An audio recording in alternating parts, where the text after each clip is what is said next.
On this episode of the John 1911 podcast, newsletter updates, Red Dot drama, Brittany gets slapped in the Trans-Postal Express. Okay, good.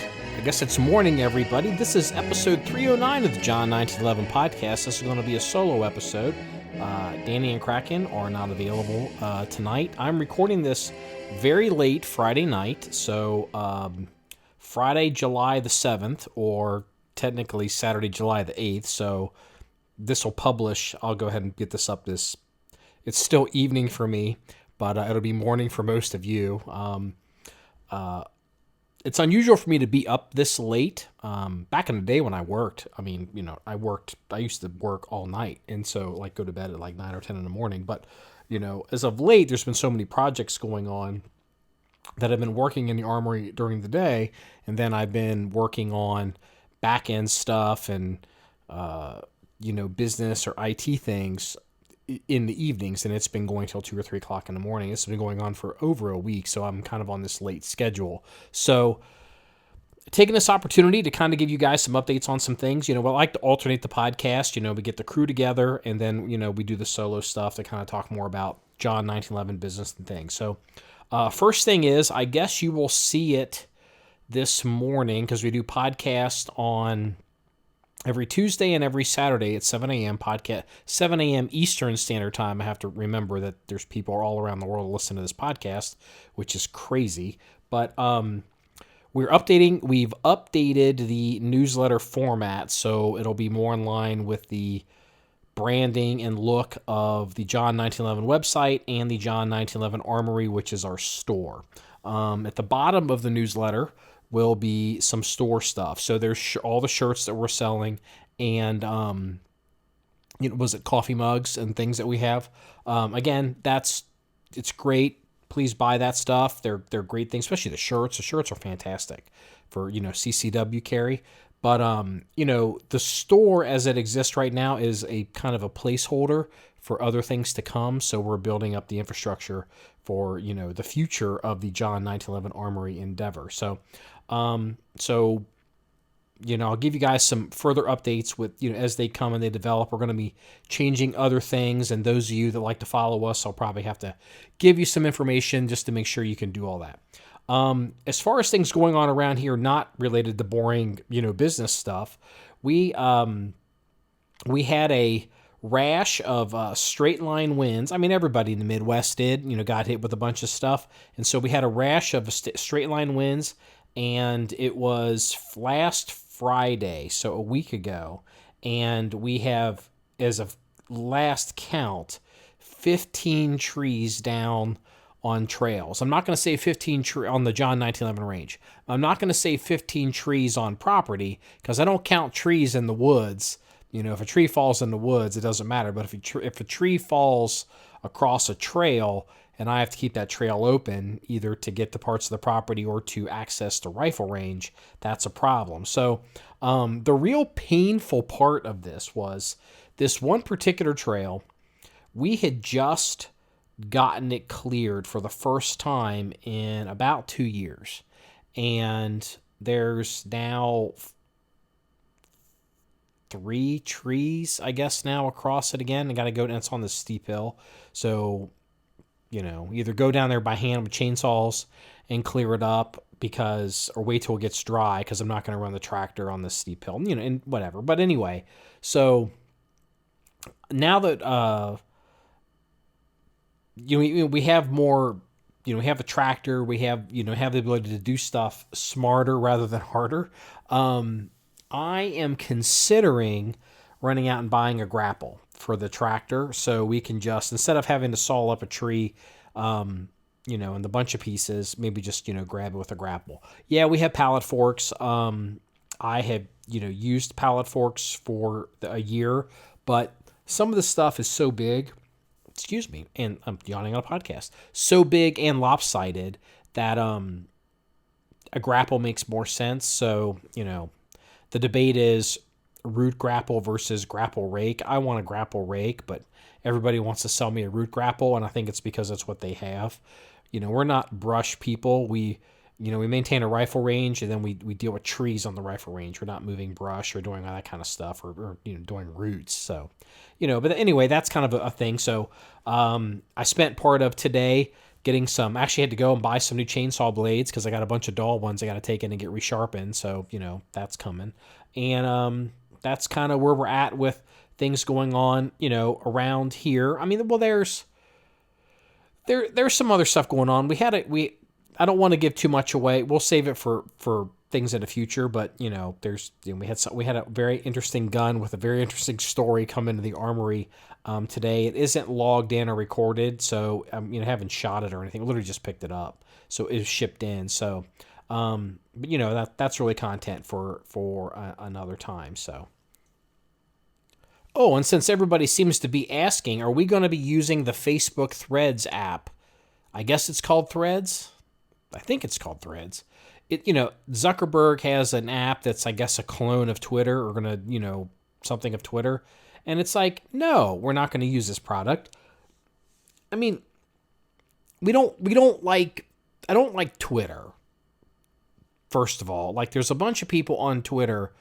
The people that we would reach on Twitter are not the people that really want to be a part of what we're doing around here. So if I don't want to reach those people on Twitter, why would I want to reach them on Threads? And then on top of that, you lay in Zuckerberg and Facebook nonsense. It's like hell to the no. I mean, like, and also I'm gonna make a point here. I know this is ancient history, and a lot of the stuff just disappears. But it's like, we've been through.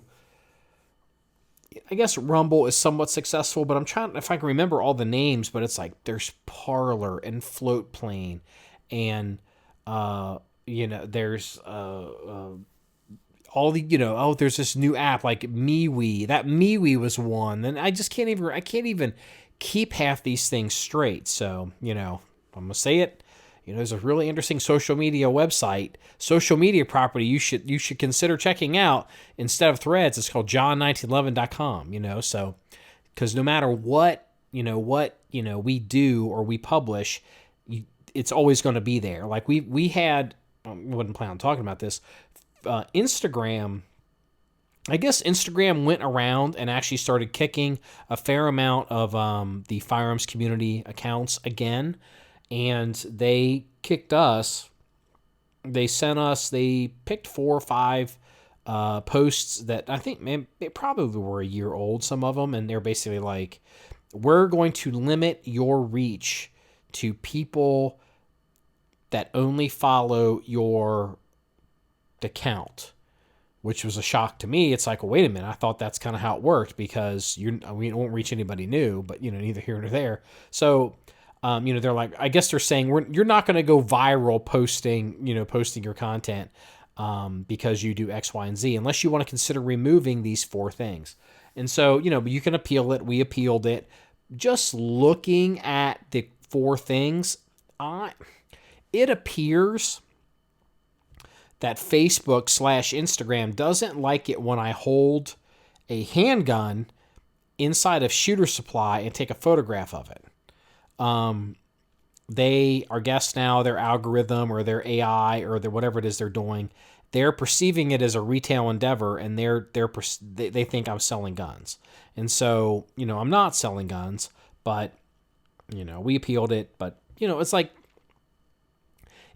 let's say we decide we're going to delete these 4 pieces of content off of Instagram. Man, does it really matter? No, because you guys, any of you who were looking at our content, looked at it already. You don't look at our backlog, not on social media.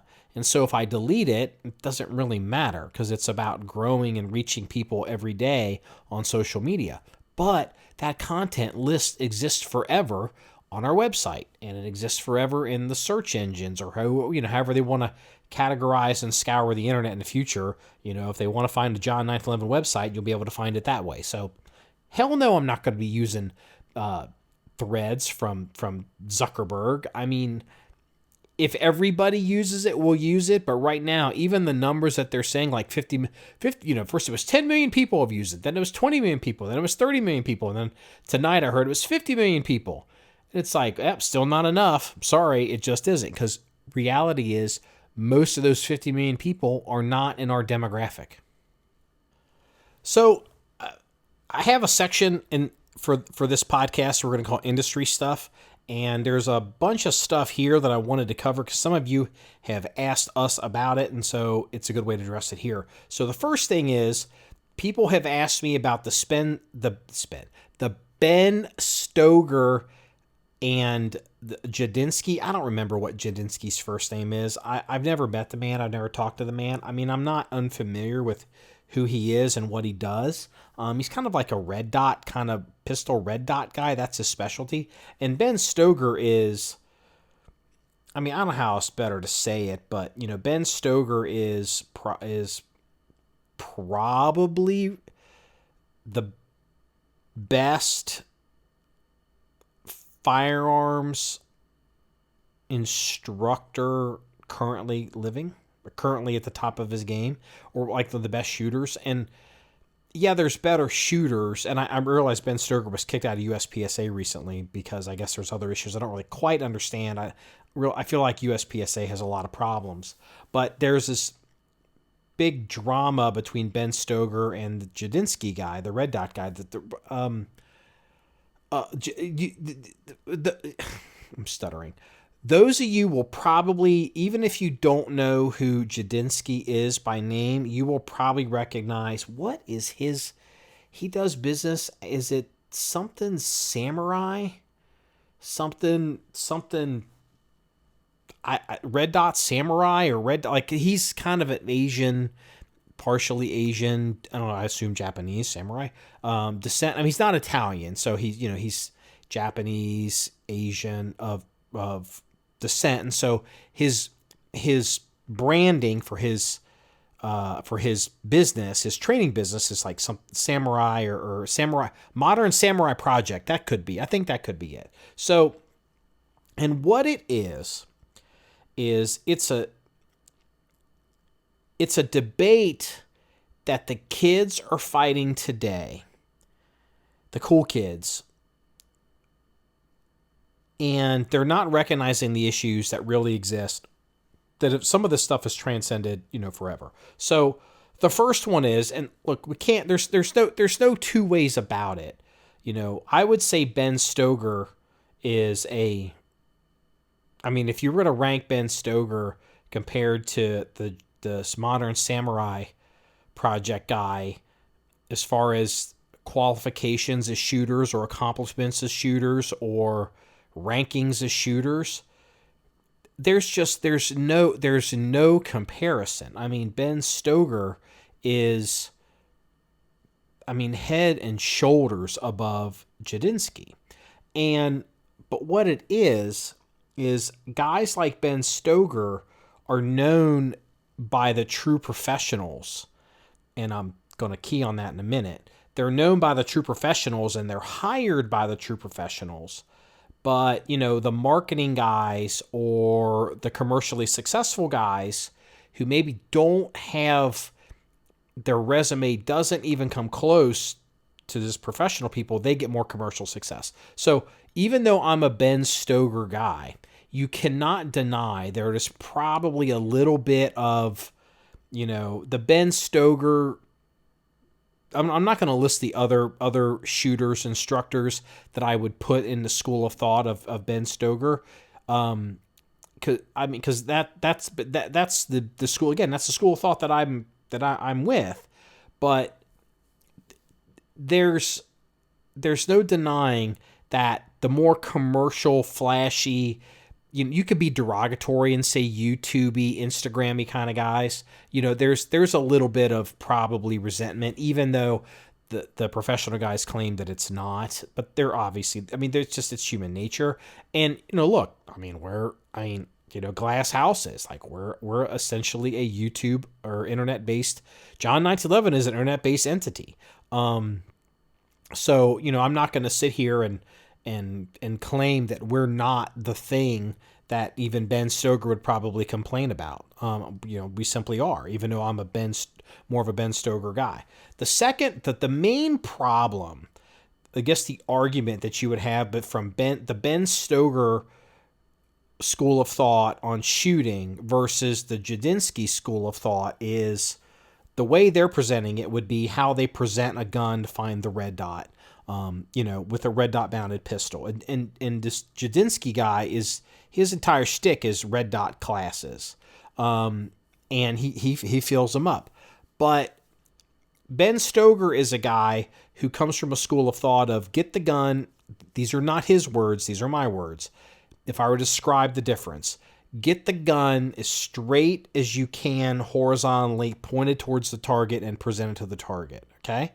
And the Jadinsky guy is more of a person who he teaches, the idea of like most people, the red dot is high, or, talking about the different angles and grip angles of guns. And, he talks about gripping the gun harder, really more with his pinky finger and dropping the dot down. And what happens is the Ben Stoeger guys who are performance-based shooters, super fast, super accomplished, their argument is you're teaching people shit that's wrong because they're going to have to unfuck themselves because we want people to just dry fire their guns and get used to throwing the gun up and seeing the dot, not having to find the dot or bring the dot down, because their argument is you're coming up over the target with the dot and you're bringing it down, or you're bringing the sights down onto the target. And Jadinsky's like, well, I'm not doing that. And it's like, well, you kind of are, but I can see the argument against it. Now,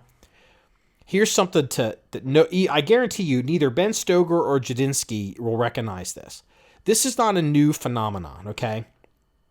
Even getting away from the whole, the Ben Stoeger performance-based shooting versus the Jadinsky, little tricks with the red dot for the new people. Before red dots were even a thing, there were basically two ways that people would present iron sights to a target with a pistol, to shoot quickly. I am from the pull the gun up as horizontal and push it out horizontally as you can.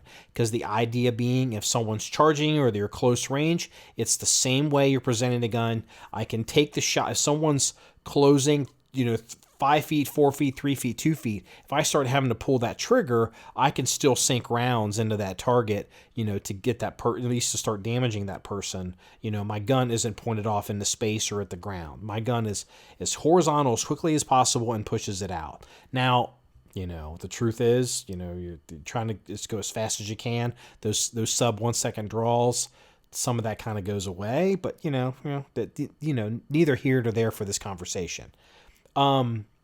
If you look at guys, and the best example I can give of this, and this is where the Jadinsky people come from, would be, I would say, we'll call the high ready. I have a high chest ready where I hold the gun horizontal high in the chest, but there's people that will pull the gun high ready because they don't want to cant their wrist, and they'll have the gun close to their chest, but the barrel's pointed up.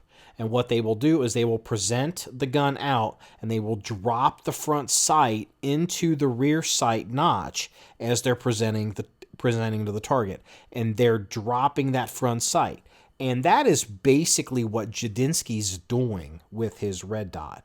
And for those of you who be like, well, the straight way is the best way, and the dropping the front sight down into the notch, or the modern red dot, but dropping the sight down into the notch is not the best way. Something to remember is, number one, you can always see the front sight, and if you can see the front sight, you can control it or steer it. So you're always aware of it. That's where some people say front sights are faster, depending how your brain works up close. The second thing is, if you want to see an example of a very well respected instructor who does it this way and has always done it this way, and teaches. Look at Dave Spalding. Videos of Dave Spalding. Look at a photograph of Dave Spalding holding a gun at a high chest ready. His gun is angled in many ways at about, I'd say at a, 15, 18 degree angle. He's not a strict adherent to horizontally placed at the target. And again, depending on the situation, you don't point guns at things you don't intend to destroy. You don't point guns at people if you don't need to. So, everything has its place. Nothing is dogmatic here. But if you look at Dave Spaulding presents an iron-sighted gun much more like Jadinsky than Ben Stoeger does. And so this issue that Ben Stoeger and Jadinsky are having isn't a new thing. They think it's a new thing. It's because they're both fairly young, and they haven't been around a long time. So neither here nor there. But interestingly enough, I'm just gonna make one more point and just gonna say this, because I've been around a long time and I've seen a lot. Done some things, failed at some things, was successful at some things and learned some lessons, and also have the benefit of at a point in time having an opinion on why and how I did certain things, but then having the grace and wisdom of time to be able to look back on my decisions back then and at least be objective and say to myself, well, maybe, I can see the other side more, or I can see a different way, a little bit here. Like my way wasn't necessarily the only way. At the time, you have to make the decisions and stick with the decisions and don't be wishy-washy, because that's how you end up, being haunted by the decisions you make. But, with age and experience, you gain some distance from things that have happened to you or arguments or positions you were locked in, and you're able with distance to look at it more objectively and not get involved in these dick checking competitions, or it's ego or it's personal, right? Because everybody kind of moved on and grew up and went on, did things. So, but one thing I've always noticed, and this is also kind of like my Dukes of Hazzard a Dukes of Hazzard paradox, which I'll share someday on the podcast. I'm not going to do it now, but this is the paradox. There's a paradox that exists in the firearms training community in the United States that almost nobody recognizes, and it is the following. Okay, I don't want to speak in tropes and I don't want to speak in generalities, but I want to be as accurate as I can. The tactical stuff, the high speed, low drag, the room clearing and corners and button hooks and, the mag pull videos and, the Navy SEAL guys, the cool, all the cool things, the unit tactics and individual stuff and all the gear and all of that, right? That's a thing. Not only is a thing, it's an industry. I mean, it is. It's an industry. It's a culture. It sells. It makes money. That's why Jadinsky has done so well, because he's marketed himself on that side of the fence. But if you've been in this game a long time, and if you actually look at, so if you look at the, there's a handful of organizations that are the top of Mount Olympus when it comes to the tactical, within that tactical community. Like if you were a member of these organizations, or if you were able to join these organizations, or if you were a trainer or whatever, a person of note in these organizations, you come down from Mount Olympus and you come into the training community and you are a god. I mean, you're the hot thing, you're the hotness, you're the new thing. And, since the war on terror, and with a lot of these guys with all these deployments and all this combat experience, they're coming out into the training community and, they're changing things, and, everything's more realistic and better. And, it's totally fine and totally acceptable. And I'm not criticizing it at all.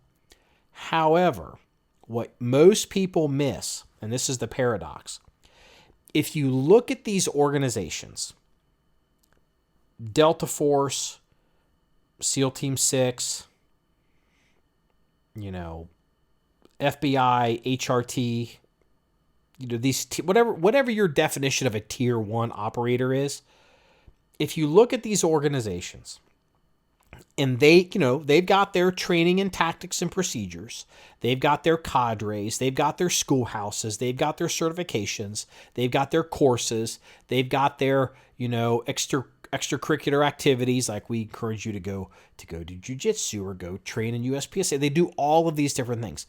But if these tier 1 organizations decide we need to bring in somebody to teach us how to shoot, and they're already good shooters because they're tier 1 organizations, the paradox is they never, ever spend money for the tactical guys. They never spend money for the tier 1 dudes. If they actually want to get performance-based shooting, they will hire the best, most proficient, fastest, slicker than shit gun pistolero competition, whatever dudes. And the reason is, these people don't need to be taught how to clear a room or breach a door or, do whatever out of a helicopter. They don't need that. They want to get, if their shooting isn't at 100%, but they're like 95%, they want somebody that's at that high level that all this person does is shoot. They are shooting freaks, and they bring those people in, and they get that last 2 or 3% out of the tier 1 shooters. And if you look at historically, most of you have heard of the great one, Robbie Latham. They would hire Robbie Latham to come down. They didn't hire, Clint Smith. I'm not being a dick. I mean, I'm not, but like, these tier 1 units don't hire Clint Smiths or Larry Vickers or whatever. They hire Robbie Lathams, and they hire the Ben Stoegers, the name I was referencing with this Jadinsky thing, which I'm sure half of you don't even know who the hell that is. So, in your shooting career, you always need to strive to be better, and you need to be honest with who you are, or be honest with where you are going in life. I'm 51 years old. I'm not going to be, recruited by any tier 1 groups, and I'm not going to be banging doors or doing whatever. But if, some of the young folks, you have opportunities to do things and try things, and do that. But, I, as a 51-year-old, maybe my shooting priorities are a little bit different than they were when I was 25. It doesn't mean that I've given up on things, but maybe I have a little bit more perspective, or, I don't know, like maybe more realistic, or I don't know, I guess a more mature outlook on it, or understanding that there isn't just a right way, doing, the right tool for the job, So sometimes in this community, you'll see the tactical guys and the competition guys get all squirrely with each other, and it's a huge mistake, because it is a circle, and if you look down deep enough into the highest heights of the cadres of the tier 1 units from Mount Olympus, where all the tactical guys have spawned, they're talking to the high speed low drag competition people for that last 2 or 3% of ability. So anyway, there's that. Did publish a video. It'll go out in the newsletter on the 25-yard plate rack shooting standards. I just kind of shot it cold. I'm not going to say it's the greatest time, so many of you should be able to beat it, but it's a way for me to track, like, I think it was 5.06 seconds for 6 plate racks. I can't believe I know that number. 5.06 seconds for 6 plate racks at 25 yards, drawing from a holster. I believe it was concealed. And, next time I shoot it, I need to try to beat 5.06 seconds. If you want to try to beat 5.06 seconds, you should be able to. But if you can't, it's something to work towards. It's not impossible, because I'm certainly not Ben Stoeger, but, it's up on the website. I have, on further news, I have seen the drama. I've seen references to the drama between a certain YouTuber gun review channel, and I guess a 1911 manufacturer. I don't think we talked about this, but it's come up again.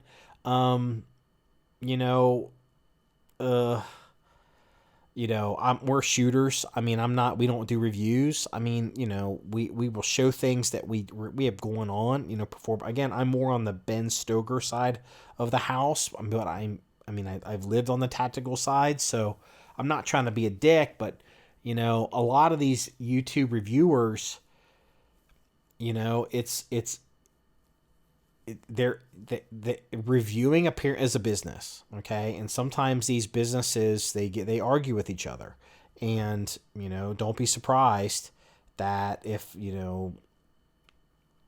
it's not all just organic reviewing. So that is what it is. I'm not getting into it. So, but here's something that's interesting, because I think a lot of you, I saw this and I missed it during maybe it was NRA show, but there's a company that's making a 1911. They're repopping them, or maybe they're bringing them in. MAC, Military Armament Corporation. Is that right? MAC. It's called MAC. I'll have to look it up. I'll have it on the website. And this was super cool. They have a pistol. It's like, oh, another 1911 pistol. Whoop-de-doo.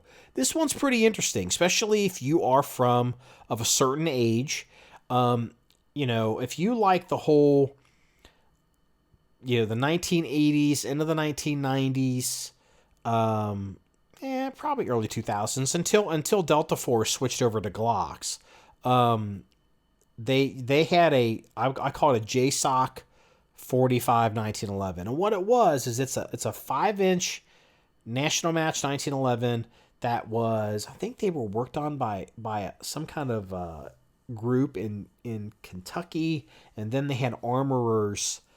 These guns were built, basically cut and heavily modified, I think by a group in Kentucky, and then they had armorers at Delta Force who would make small changes or repairs or do whatever to these guns. And so these guns, if you hear about them, they were World War II production, accurized, all this kind of stuff. Like, one of the things that they did is they would take a Bomar style rear adjustable sight and they would cut the slide and they would recess the rear blades in the slide, like little things like that. Well, this company MAC is factory producing, or having brought in maybe from Turkey, some, whatever it is, a clone of these guns, like with these kinds of features.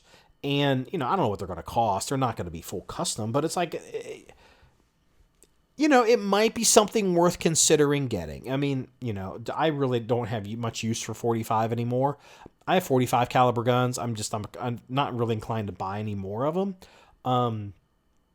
But, this was interesting. I thought many of you would find it interesting. So we'll have a link up on the website. I don't think they're in the US yet, but, if they're not crazy expensive, I don't know, it could be a cool gun, something interesting.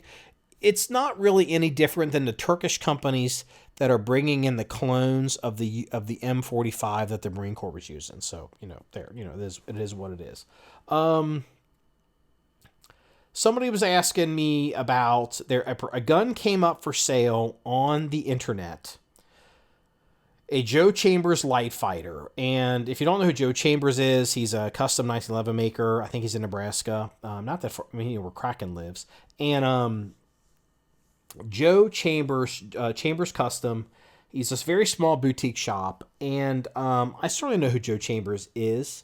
He kind of made his bones with the Camp Perry crowd. That's really where he's a Camp Perry, President's 100 type shooter. And is kind of crossed over. Camp Perry competition. Then he went into like USPSA kind of focused guns, and then I think he got tired of because those people wear that shit out, and he got tired of that. So he started kind of making tactical kind of guns. His 19s. He's got 2011. He's got some single stack guns, and just since it has to come up, personally, like. The Chamber, I like Joe Chambers. I like his guns. I like, he's unimpeachable in many ways with how his arguments for why he does what he does. But with that being said, I personally find a lot of his guns just ugly. And that shouldn't matter, but, it can, especially for the money that these guns can command, because these are cool. A Joe Chambers gun is a cool kid gun. Like, you're in the club. If you've never heard of Joe Chambers or Chambers Custom, and you like these guns and the light fighter guns or the WMG working man's gun, whatever his lines are, and you never heard of this stuff, you're fine, because this is for the super cool collector, high-end guy. Most dudes that buy his guns don't shoot his guns that much. They really don't. They're collectors. But anyway, one of his light fighter double 2011 double fat guns, which I don't like 2011s, overrailed, overlugged, double fat, came up for sale. Looked like it was barely used at all, on the internet, and the person wanted $14,000. And he didn't pay anywhere near $14,000 for this gun, because Joe Chambers makes runs and he shuts them down, so they go up in value. I mean, I don't know what he paid, but he didn't pay that. And I guess he was surprised he didn't get his $14,000, and so within hours he withdrew the gun from the market, because, again, it's like real estate or other things. He has a problem. If he thinks this gun is worth $14,000. If he puts it out there on the market and it doesn't sell quickly, it's not worth $14,000. And so somebody was asking, since we run the reference collection, if we would be interested in scooping it up. But it's like, no, it's not a gun I'd be interested in. But I did look at it, and I looked at the pictures, and I was like, oh, God. So, again, not... When I criticize... I don't... It could be, oh my God, I'm gonna get fucking canceled. So when I said I don't like the way Joe Chambers guns look, I'm not being negative, okay? I'm not being that guy. I'm not being a dick. I'm not.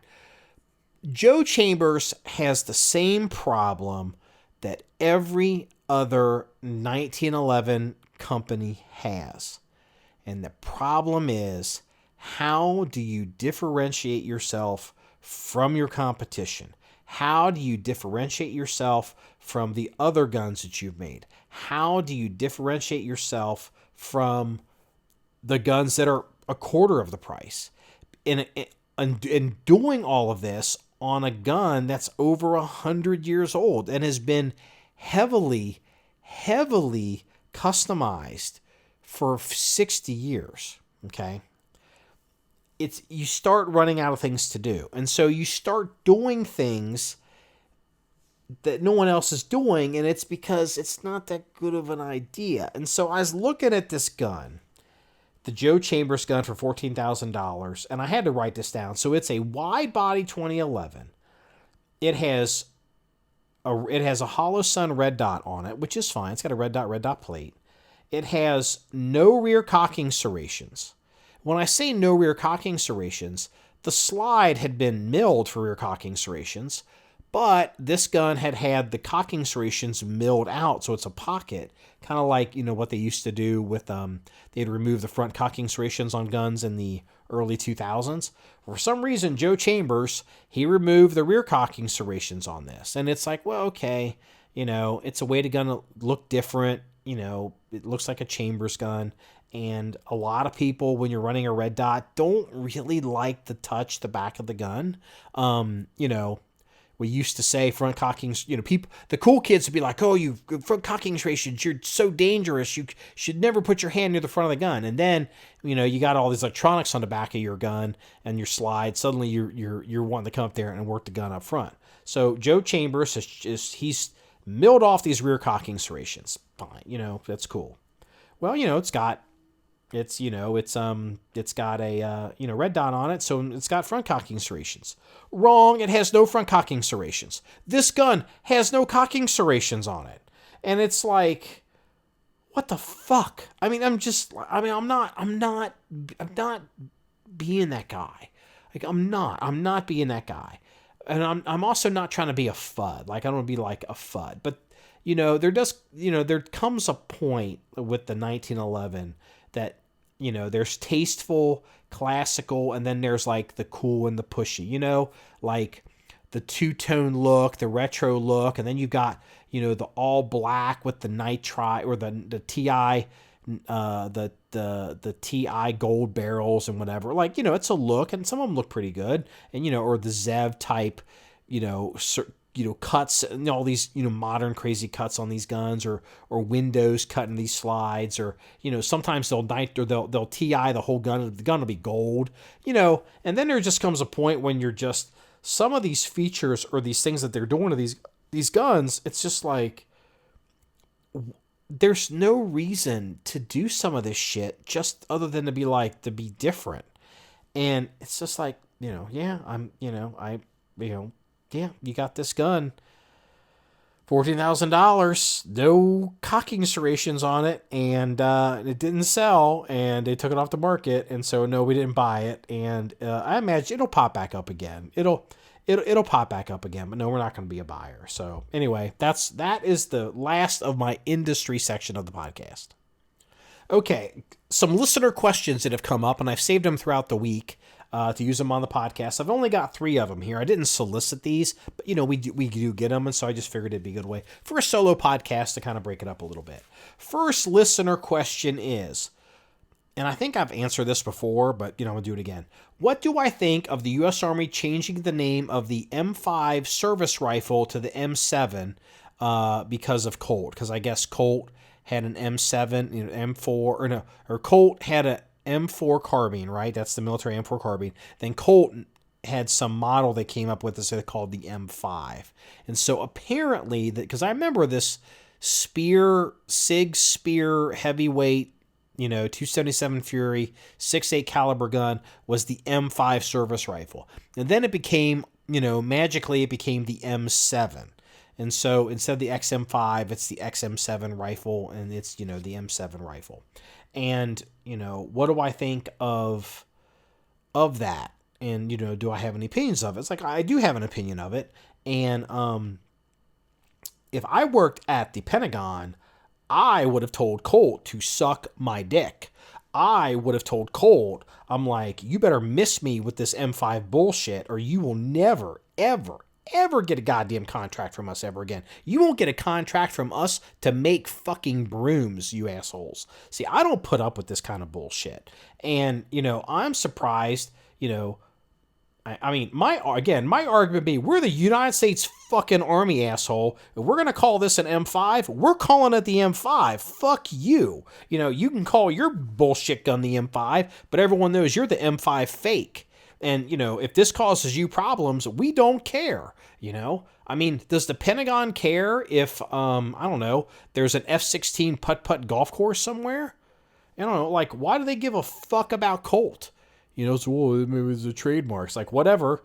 You can't, military designations, you can't trademark that. I mean, no. I mean, it's just, that kind of shit pisses me off. And it's just another nail in the coffin of why Colt was bought by, had to be saved basically by a foreign company. And I wish them all the best. But, it's just another reason why I hate fucking Colt. I just hate those assholes. Ran that company into the ground. And so, yeah, it pisses me off because I wouldn't have put up with it. And, again, there'd be somebody, I can see like the lawyers coming in, want to talk to the Inspector General and, maybe the Department of Justice, and, we're going to have this conversation and blah, blah, blah. And all the lawyers, and, if I had the fucking stars on my shoulders, I would have been like, I'd driven over there to fucking Colt, and I'd have walked into that fucking office, and I would have been like, you listen here, asshole. I don't give a fuck what you fucking lawyers say. I don't care what the government fucking lawyers say. If you're going to cross us on this and you're going to try to bring this to bear on us, we're the U.S. Army, we will make sure that you lose this in the court of public opinion. Okay? If you think everybody's coming to the realization that Brittany Spears is fucking crazy, if you want to pick this fight with us, we're going to make her look like a goddamn genius when we get done with you fucking assholes. I mean, yeah, I hate this whole fucking thing.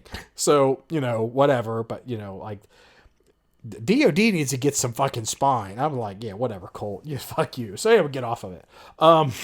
So, another guy, he was asking about EDC carrying a 9mm a single stack 9mm 1911. Well, he did he say 9mm? Yeah, 9mm a single stack. And he said, he goes, the EDC a 9mm single stack, and if you do, how many extra mags do you carry?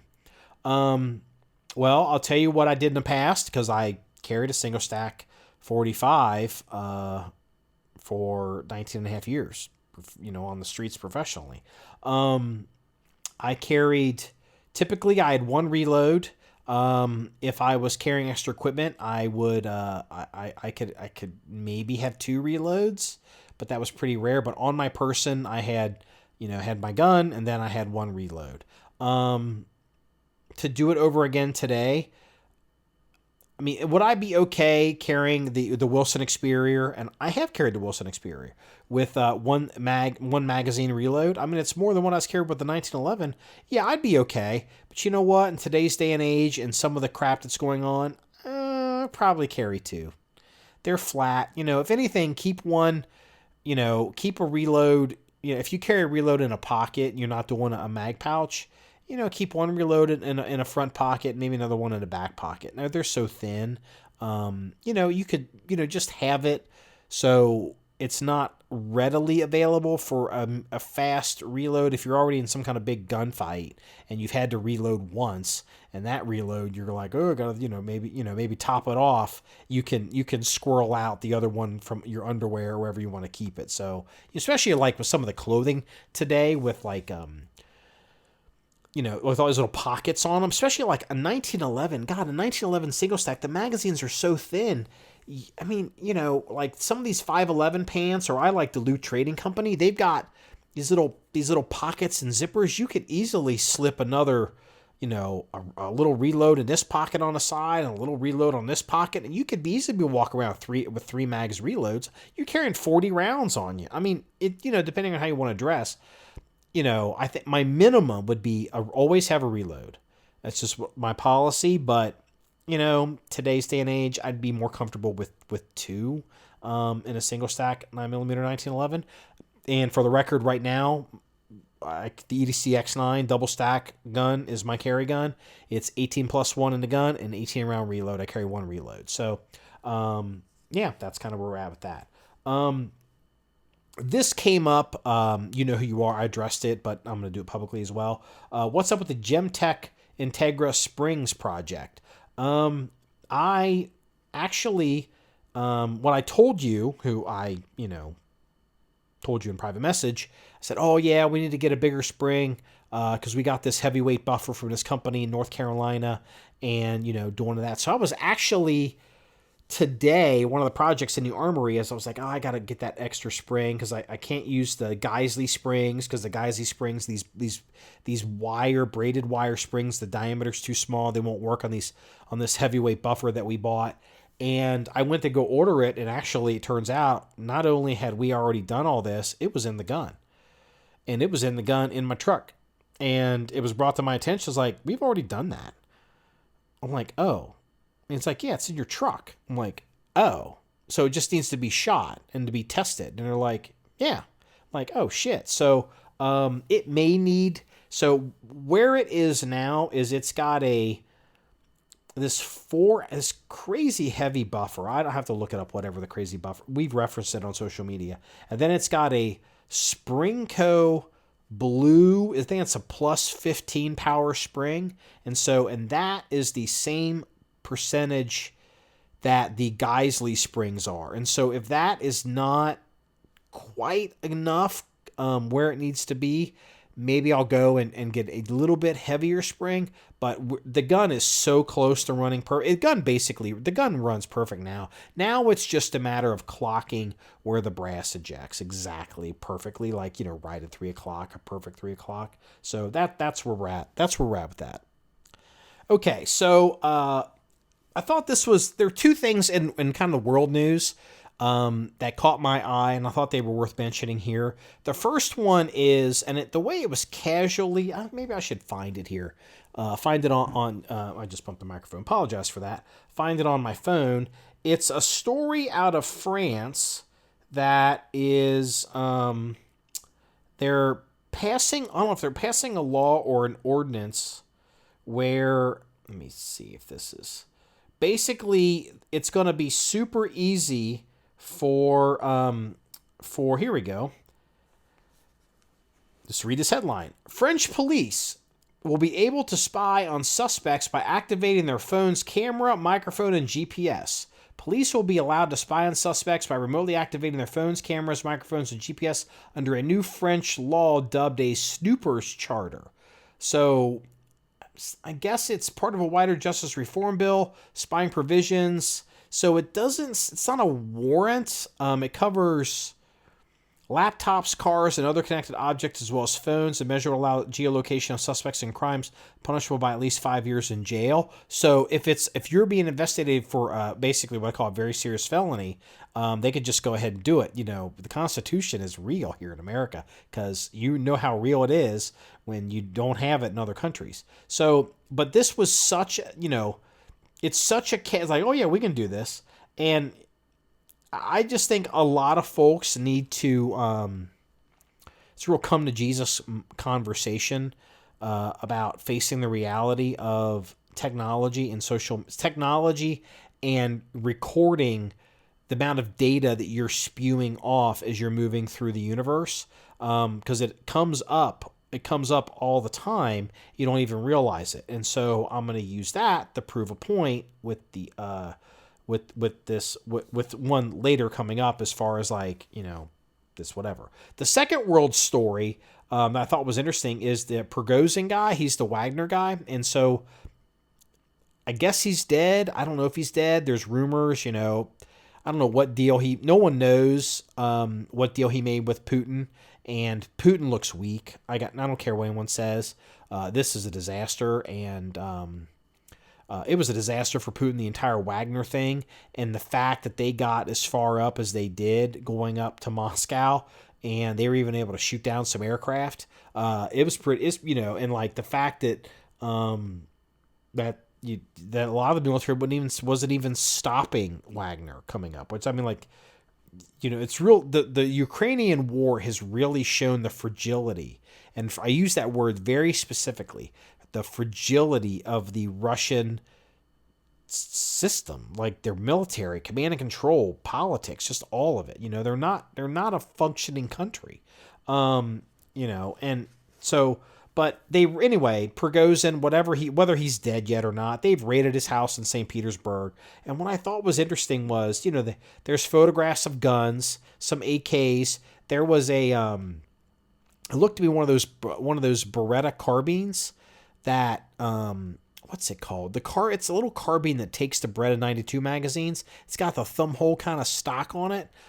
He had one of those, and he had a bunch of gold. He had, like $30-some million, or maybe it's $80-some million in cash, like U.S. cash, and like literally just cash in his house, gold bullion, and a stuffed alligator. But what was interesting to me is there's all these wigs and these disguises, and then there's now photographs of Prigozhin, this Wagner chief guy, wearing these disguises, like with different kinds of hair and facial hair and wigs.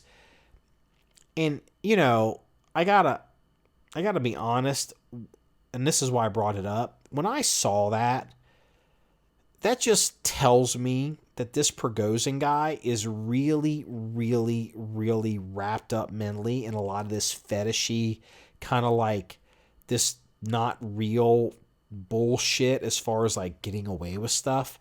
A lot of knife guys are like this. Like, they have these knives, and they're going to do all these cool things with these knives, and the knives are going to solve all these problems, and they're just all this it's just super fetishy stuff. And then, they get fucking mauled, by a guy that's been just, punching bags at the MMA gym for the past 5 years. And it's like, yeah, your little fucking knife didn't really work, did it? Like, none of this shit works the way you think it does, because what you're looking at is Hollywood. The fact that you're going to be running around with these bullshit fucking disguises. Like, I thought that was the biggest insight into Prigozhin's mental his personality and his mental state was those stupid wig and outfits. I just thought that was interesting. So, and here's my reference to the amount of data you're spewing off, because there's a pop culture thing. Well, I have two pop culture things. I'm going to go to the police blotter. We'll go ahead and toss it. The first one is, and this is my second reference to her. Brittany Spears got slapped trying to talk to some kind of basketball player. I can't pronounce his name. I don't know who he is. She's short, he's tall, at a hotel in Vegas. And, I guess she got hit across the face. There's some debate as to whether, the security hit her in the face or whether the security hit her hand to knock her hand away and her hand hit her own face. But what's come out is a couple of things. Number one, this was all on cell phone. This isn't security camera footage. It's cell phone coverage. Again, you're always on video. There's always data recording you. You're spewing off data. There's all these different, cell phone images of Britney Spears and this altercation. And just something you need to consider in your everyday life. Like, don't think that you're going to be able to do shit, act like an asshole, and don't do things in private that you would regret in public, because it's always going to be public. And it's just it's the new religion. I've talked about cameras and the new God. Just something to keep in mind. And so the other thing is, a couple things I thought was interesting is, number one, I guess Britney Spears, the entire time this event was happening, she was speaking in a British accent. And after she got hit, she's screaming in this British accent. And it's fucking America I can't do a British accent. Don't care. But, it's in your face. Britney Spears is crazy. Britney Spears was always crazy. Britney Spears is still crazy. And remember when the media and everybody was doing the whole Free Britney thing? Britney was on a receivership or whatever, some kind of community control with her family. I can't remember what they called it exactly out there in California. She had a guardian or whatever it was. But this whole meme of the media and the trial and and how she's been abused and she's a victim and whatever. It's you can make an argument maybe people that were working for her or supposed to work to her best interest weren't necessarily always doing that. But the bitch is still fucking crazy. And, I'm just going to she apparently is going to make a point. Britney Spears was following this man. She didn't say she was Britney Spears. They didn't know who she was. And she kept trying to get in this weird British accent. And then she reached out and touched him. And, she got a little pushback on it, a little backhand to the face, no harm, no foul, she wasn't knocked down. Don't be such a pussy about it. But I'm just going to make a point here. If Britney Spears was on tour, when Britney Spears was a super, super, super hot star, and she is walking out of a hotel in Paris to her car with her bodyguards, and somebody reaches out and puts a hand on her, the fuck you think's going to happen to that person? You probably get a little bitch slap. And this is how this works. And this story, the way it's being portrayed in the media and the way it's being talked about, and security, celebrity, stalking, and Britney Spears' mental health, I'm just looking at this entire constellation of this fake-ass news story, and I'm like, no one's talking about the real issue here. And so I'm telling you that story to tell you this one. So I am a person of a certain age, and once I graduated high school, I stopped watching television generally, or movies. There's a few that I've seen, but most of my pop culture music references are pre-1990, because once I got out of high school, I got a job and a life and whatever, and moved on into things. So I didn't do all this. And so I'm pretty familiar with Madonna. I'm familiar. I'm very familiar with 1980s Madonna. I'm very familiar with I'm very familiar with 1980s Madonna because I saw Madonna go from Madonna was like Taylor Swift today, okay? And, not that I was this huge fan of Madonna, but I'm surrounded by all these girls that love Madonna. Like when I was in grade school and high school, I get it. So there's Madonna has been, is not aging well. And when I say Madonna isn't aging well, I'm not talking about how she looks, I'm talking about how the way she acts. And, I've said, I don't think I've ever said this on podcasts, but Madonna has done things and said things and behaved in certain ways. She records this stuff for social media. She makes these videos. She's so thirsty. Madonna is just desperate to just try to be 20 again, just to be relevant again. And she's probably mentally ill. I suspect I'm not a doctor, but I suspect she's probably got narcissistic personality, just from being, she's, all these years being in this limelight, it's just kind of screwed her up. At minimum, screwed her up. It could be more there, which is coming. And so, and always wondered, like, the way Madonna behaves, if she wasn't worth hundreds of millions of dollars, would she be in a hospital? But because she's worth hundreds of millions of dollars and people will enable her and she can pay lawyers or pay for handlers or pay for people. But, people that act like Madonna and people that act like Brittany Spears that don't have money or means, when they run out of money, they end up on Skid Row or they end up in jail, or in some kind of institution. And that's, just kind of going there. And so I've been thinking about, every time Madonna comes up, I see something crazy and I'm like, oh, fucking Madonna. Like, God, what's happened to you? Like, you think, like, what's going to happen to Taylor Swift in 40 years? So Madonna recently was in the news. She's preparing for her world tour, whatever, again. And she's been working so hard, so hard, that she overdid it and collapsed. And she was found, maybe disabled or debilitated or something. And so they rushed her to the hospital. And they all came out and said she had a bacterial infection. And it was like, bacterial infection, like, Jim Morrison from The Doors had a bacterial infection. But, it's like, well, okay. And the next day or a couple of days she's out of the hospital. It's like, maybe she did. Like, we're all getting older and, whatever. And it's like, okay, maybe I'm just being a little bit too hard on Madonna. She's just weird and artsy and whatever. Well, a couple of days pass and it comes out. And you can find this story. We'll put it in the show notes.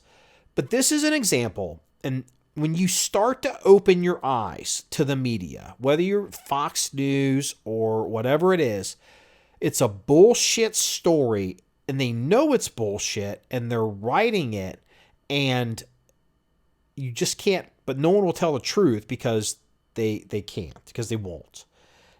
And so in this particular case, they're claiming that when Madonna was found incapacitated, and she needed to go to the hospital for this bacterial infection that she's been fighting, they used Narcan to revive her. Now, I'm no doctor from the University of Jamaica, but I'm pretty certain that's not how Narcan works. So, I'm not saying, I'm not doing a Joe Rogan saying it's horse medicine, but I'm pretty certain that, Narcan doesn't work on bacterial infections. Maybe it does. We get Joe Rogan to check it out. Maybe we'll look into it. But I'm just thinking, yeah, bacterial infection, because, in the old days, what it used to be is like, oh, somebody has exhaustion or somebody has whatever. And it's like, there's so many of these people. So they've been in Hollywood or this lifestyle they're just junkies and they're strung out or they're alcoholics. And, I've worked in some of this and I've seen some of these people and, it hasn't changed. And, it doesn't matter whether they're worth hundreds of millions of dollars or if they're the pinnacle of whatever, it can still take them out too. Okay, time for the police blotter, and we're going to toss it. So the first story is a local story, Florence, Kentucky, which is a suburb of Cincinnati right across the river. And the headline is, it's reported as chaos. So long story short, a man in Florence, Kentucky died from a fireworks explosion because he was lighting a firework and it exploded on him and, he died. And then if you look at the reports, they talk about the chaos and then they talk about the remains. They don't talk about he died from his injuries. They talk about recovering the remains. And it's like, damn, what the hell kind of firework was this? Well, they go ahead and tell you. Apparently, it is a commercial grade firework that is not sold to the general public, and it is meant to be ignited electronically or electrically. It's got electrical fuse system. So like, it's like dun dun dun dun dun with the music, and they push a button and the little battery sends a charge, and that's how they do all the. I mean, look, millions of us have seen fireworks over the past, week, and this is how this works. Well, apparently this guy got his hands on a commercial grade firework, a true commercial grade firework, not like this is commercial grade. It's like whatever. Like what he tried to light, you actually needed to ignite it with 100 feet of electrical cord and a battery, and he stuck his lighter up to it, and it exploded immediately in his face and apparently ripped him to pieces because he didn't die. They had to scoop him up, and it was like chaos in this subdivision, in Florence, Kentucky. So, prayers, thoughts and prayers to the Florence Police Department having to respond to that mess. The second story comes out of Colombia. And South America, and police break up a ring of trans women who are robbing men, mostly foreign. And it's like, more trans violence, trans crime. Then the final story in the police blotter, which is another trans story, there was a shooting. I think it was on the 4th of July or the day before the 4th, maybe it was, in Philadelphia, and 5 people were shot. And it started getting traction in the news, and the person was reported to be a gun enthusiast computer person who liked to, and then, they was like, this person's kind of a loner, and they're saying it's a guy, and he's a gun enthusiast, and some people were saying that he was supposedly trying to get people, like maybe try to teach people self-defense, but maybe wasn't really successful at it, and doesn't, and like would show guns. And so, they already had this narrative. This guy, he's a loner and he's a gun guy. And then you look at the photographs, and very quickly it's like people were saying this is a trans guy. And it's like, So I started looking when this happened, and I put the guy's name in a Google search. And, did just a search for him. And Google, I saved a screen grab of this. Google put up a warning in the search results at the top. And it said something, I'll put a copy in the show notes. And it said, it looks like information is changing rapidly on this story. Would you like to continue searching for the subject? Or maybe you should come back later. And it's like, I have never seen that before, because it was a trans person who shot up all these people, and it was the wrong narrative. They put in this warning, and it's like, that's interesting, because, if Timothy McVeigh 2 had shown up in Philadelphia and had done the same thing, old Timothy McVeigh blew up the Oklahoma City bomber. If he had done this, I wonder if Google would have put up a warning in search results, saying, looks like this is changing rapidly, so we're not going to give you the results unless you confirm you want to see the results, but we suggest you come back later until we can get our story straight, or until we can, until it settles down. It's like, interesting. And then while we're on it, like, what the hell's going on with all these trans people? Like, all this violence, and nobody's talking about it. And it's like, again, this trans violence isn't a new thing. And I don't mean trans people. It's like, okay, again, because I'm old, all right? And I'm going to use a phrase that a lot of you younger people may have heard, but you're not really familiar with it. This was in the 1980s. What we had was, we had a series. We had an incident where somebody at a post office, like at a large post office facility, shot up the facility and killed a bunch of people, and I think that person was killed too. And what ended up happening was you started having copycat shootings at postal facilities or involving postal workers. And so you get and we know there's copycats, and we know that there's whatever, but there was a time before straight white men were considered the most dangerous people in America. It used to be, don't go postal. Oh, he's going to go postal. Oh yeah, he's going postal. Postal was the mass shooter of the day. And it's like, are trans people now going? Are trans people now the mass shooters of today? Can I even ask that question? By me asking that question on this podcast, will YouTube flag this podcast as hate speech or somehow transphobia? I am not transphobic. I have friends that are. I've known trans people for 30 years. So you can miss me with that bullshit, but I'm just saying, like, what's going on here? Can we even ask these questions? Because if we can ask, hey, that's going postal, like, hey, what's going on?